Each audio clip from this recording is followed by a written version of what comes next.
बिस्मिल्लाहिर्रहमानिर्रहीम। मैं हूँ शाकिर अब्बासी। ज़मीनी हक़ाइक़ हमारा यूट्यूब चैनल है, आप इसे देख रहे हैं। और आज हम डिस्कस करेंगे दो बड़े इंपॉर्टेंट केसेस कल सुप्रीम कोर्ट सुनने जा रही है। एक तो जो गवर्नमेंट ने एक बिल बनाया था, practice and procedure bill, supreme court के हवाले से। दूसरा केस है जो सुप्रीम कोर्ट एक फ़ैसला दे चुकी थी, एक तारीख़ दे चुकी थी पंजाब में इंतखाबात के इनेकाद की, और एक डेडलाइन दी थी गवर्नमेंट, वफाकी गवर्नमेंट को, कि वो इलेक्शन कमीशन को फ़ंड मुंतकिल करे। दो ऐसे केसेस जो कल सुप्रीम कोर्ट ने इनकी समाअत करनी है। हमारे साथ मौजूद हैं सीनियर जर्नलिस्ट तजियाकार तनोली साहब। तनोली साहब, कैसे देखते हैं कल के बड़ी डेवलपमेंट होने जा रही है? सुप्रीम कोर्ट अब जो है वो जो उसने फ़ैसले किए थे उन पर अब अमल दरामद होने के बाद अब एक्शन लेने जा रही है। बस ये देखें, हमारे मुल्क की मैं तो कहता हूँ बदकिस्मती है कि हमारे सारे मसाइल का हल सुप्रीम कोर्ट की तरफ चला जाता है।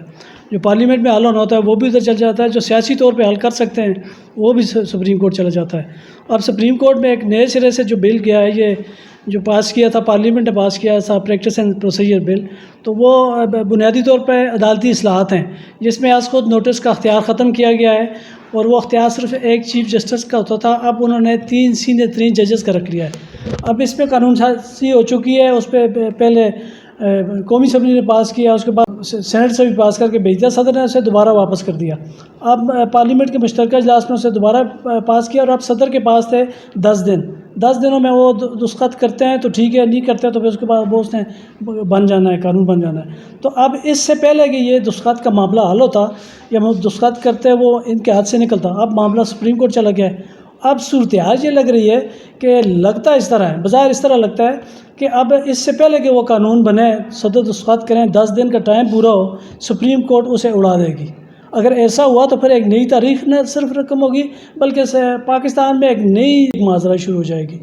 तो एक तो ये, और दूसरी जो उस पर आपने बात की है, उस पर KPK और पंजाब इलेक्शन पे जो उन्होंने फ़ंड्स का मामला था, उस पर तो सुप्रीम कोर्ट इनको हुक्म दे चुकी थी कि फ़ंड्स फ्राहम करें, डेट दे चुकी थी। उस डेट को इन्होंने इंडोर्स भी कर दिया था इलेक्शन कमीशन ने। इलेक्शन कमीशन की तरफ से कल उनका एक नुमाइंदा पेश हुआ उधर सुप्रीम कोर्ट में, उन्होंने एक बंद लिफाफे में अपना जवाब भी दे दिया था, जिस पर बाद में ये रिपोर्ट हुआ कि उसमें उन्होंने माजूरी जाहिर की है कि हुकूमत ने पैसे नहीं दिए। तो अब उस पर भी सुप्रीम कोर्ट ने अब आज से ले लिया है, टेकअप कर लिया है मामला, और वो 14 को सबको नोटिस जारी कर दिया। उसमें गवर्नर, स्टेट बैंक, वज़ीर ख़जाना, सेक्रेटरी इलेक्शन कमीशन और जितने भी मुतल्लिका जो सरकारी हैं उनको बुलाया गया, और उसमें वाज़ेह हुक्म, नोटिस में वाज़ेह किया गया है कि हुक्म अदूली हुई है। अब हुक्म अदूली के क्या आगे किस तरह होगा, उससे कैसे चलेंगे, वो अब आप देखेंगे, सुप्रीम कोर्ट आगे चलेगी पता चलेगा। उस नोटिस जो गया है सेक्रेटरी ख़जाना को, उसमें ये लिखा है कि बादी नज़र में ये सुप्रीम कोर्ट के फ़ैसले को नहीं माना गया, तो एक तौहीन अदालत लगती है, और साथ ये भी लिखा है कि तौहीन अदालत के जो इसका मंतकी अंजाम क्या होता है वो भी कानून में लिखा है। हमने माजी में देखा कि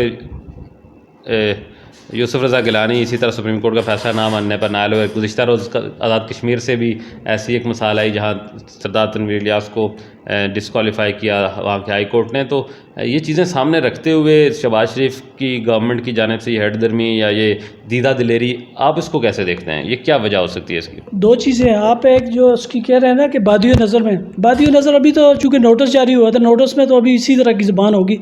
जब अदालत लगेगी तो उस पर बात होगी। अभी तो फ़िलहाल उन्होंने चैम्बर में बुलाया, चैम्बर में भी सुप्रीम कोर्ट उसके पास, चीफ जस्टिस के पास अख्तियार है, वहाँ भी ऑर्डर पास कर सकते हैं। लेकिन जब ये बैठेंगे, उनसे बात करेंगे, तो उस पर आगे बात चलेगी। जहाँ तक ये बात है कि मेरा अपना अगर ज़ाती नुक्ता नज़र आप देखें, तो मैं तो कहता हूँ कि मुस्लिम लीग नून माजराई चाहती है, वो भागना ही नहीं चाहिए, वो भागना चाहती है सारे मामला से। उनको समझ आ गई है इमरान खान पॉपुलर है, इस वक्त अगर वो इलेक्शन में जाते हैं तो उनके पास वो बिल्कुल अवाम को फेस करने के लिए कुछ भी नहीं है। तो ऐसी सूरत हाल में जब वो सुप्रीम कोर्ट से माजराई करके चले जाएंगे, बेशक हो जाए, शहबाज शरीफ से किसी को सरोकार नहीं है, ये आप ये जहन में रख लें। ख़ासकर मुस्लिम लीग नून को तो बिल्कुल ही सरकार नहीं है। शहबाज शरीफ अगले आइंदा भी होंगे, आइंदा के लिए उन्होंने मरजम नवाज़ को तैयार किया हुआ है, आइंदा के लिए नवाज़ शरीफ से भी पाबंदी हटने की बातें हो रही हैं। अगर वो दोनों क्लियर हो जाता है तब भी, अगर एक क्लियर नहीं होता, सिर्फ मरजम नवाज़ क्लियर हो जाती हैं, तब भी उनकी बात बन जाएगी, क्योंकि उन्होंने तो आगे मरजम नवाज़ को आगे करना है। तो इसलिए यहाँ ये जब ये नायल हो के अगर इनको इलेक्शन में जाना पड़ गया, बेशक पीछे अब कोई भी आ जाए, शायद खान अब्बासी तो अब शायद ना है दूसरी मरतबा, कोई भी आ जाए पीछे जब बाकी दौर के लिए। अब यह है कि इनको जो जब नए हो जाएंगे तो इनको एक बहाना मिल जाएगा अवाम के पास जाने का कि हमें वक्त मिल जाता तो ये कर देते, वक्त मिल जाता तो वो कर देते। तो ये सूरत हाल है। अब लगता है यह कि ज़ाहिर आइन ने 90 दिन का टाइम दिया हुआ है, सारी बातें अलग हैं, कौन जज था, जस्टिस फाइज ईसा था, फलां था, ये वैसे सारी फजूल है, वो इरेलीवेंट है। अब उस चीज़ को देखने की मैं तो कहता हूँ ये जो कहते हैं 9 रुकनी बेंच था, कोई 7 में था, ये 4-3 का फैसला है, 2-3 का फैसला है, ये बहस बिल्कुल इरेलीवेंट है।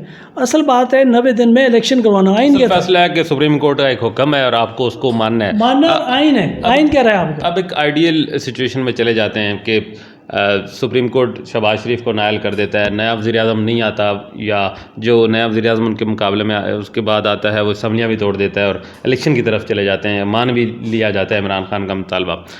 तो नई जो निगरान हुकूमत बनेगी वो राजा रियाज और शहबाज शरीफ या दूसरा वज़ीर आज़म बनाएंगे, वो भी एक ऐसी निगरान गवर्नमेंट बनेगी जिस तरह की पंजाब में बनी हुई है। तो इस सारी सिचुएशन में विन विन सिचुएशन फिर इसी गवर्नमेंट के पास है। इमरान खान के हाथ क्या आ रहा है? ये निगरान जो भी बनेगा ना, ये अगर इस्टेब्लिशमेंट उसमें इन्वॉल्व नहीं होती, इस्टेब्लिशमेंट तो सामने नज़र आ रही है किस तरफ खड़ी है। हाँ, वो किस तरफ खड़ी है।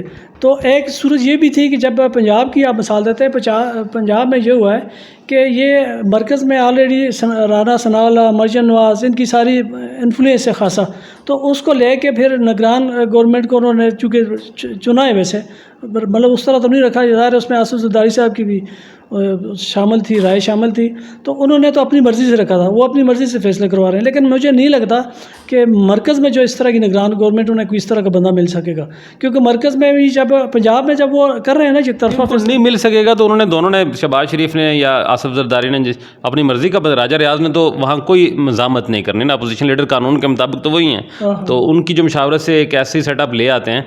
तो इमरान खान जो इतनी सारी स्ट्रगल कर रहे हैं, एक पॉलिटिकल क्योस है मुल्क में, उनके हाथ में क्या आ रहा है? हाँ, चैलेंज तो होगा।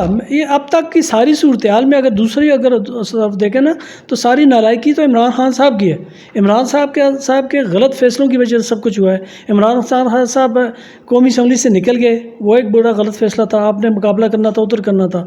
उसके बाद जब 2 हुकूमतें आपके पास थी, आपके पास बड़ी ताकत थी, आप जब लोग इधर मरकज़ को उससे दोष दिया करते थे कि आप 27 किलोमीटर की सुल्तनत है आपकी, बाकी हम हैं, तो तब आपके पास ताकत दी है, जो आपने ख़ुद अपने पाँव पे कुल्हाड़ी मारी, आपने दोनों असम्बलियाँ ख़त्म कर ली। उसके बाद क्या हुआ, आपने देखा आपके सारे गिरफ़्तार होते हैं। अब आप रोते हैं कि वो भी नंगा करके मारा है, फ़लाँ को इस तरह मारा है, फ़लाँ गिरफ़्तार हो गया, फ़लाँ ज़ुबान पाक में वो कह रहे हैं हम इधर हैं, पीछे दाखिल हो गए। ये सारी क्यों हुआ है? ये अपने इमरान खान के अपने फ़ैसलों की वजह से उन्होंने गलत किया है। अब अगर इस तरह भी होता है जिस तरह आप कह रहे हैं, तो ज़ाहिर है ये इसका भी मैं कहता हूँ कि बराह रास्त उसी गलत फ़ैसले का असर होगा कि यहाँ भी उन्हें फिर मात हो, या जिस तरह भी हो, या अक्सरियत ना ले सकें। बहुत शुक्रिया महबूब तनौली साहब। हम डिस्कस कर रहे थे जो कल केसेस सुप्रीम कोर्ट में होने जा रहे हैं। महबूब तनौली साहब के नज़रिए से लगता यही है कि हुकूमत और सुप्रीम कोर्ट बहरहाल आमने सामने ही है, और हुकूमत ने अपने तय ये फैसला कर रखा है कि वो सुप्रीम कोर्ट के इन ऑर्डर्स को मानने के लिए तैयार नहीं है।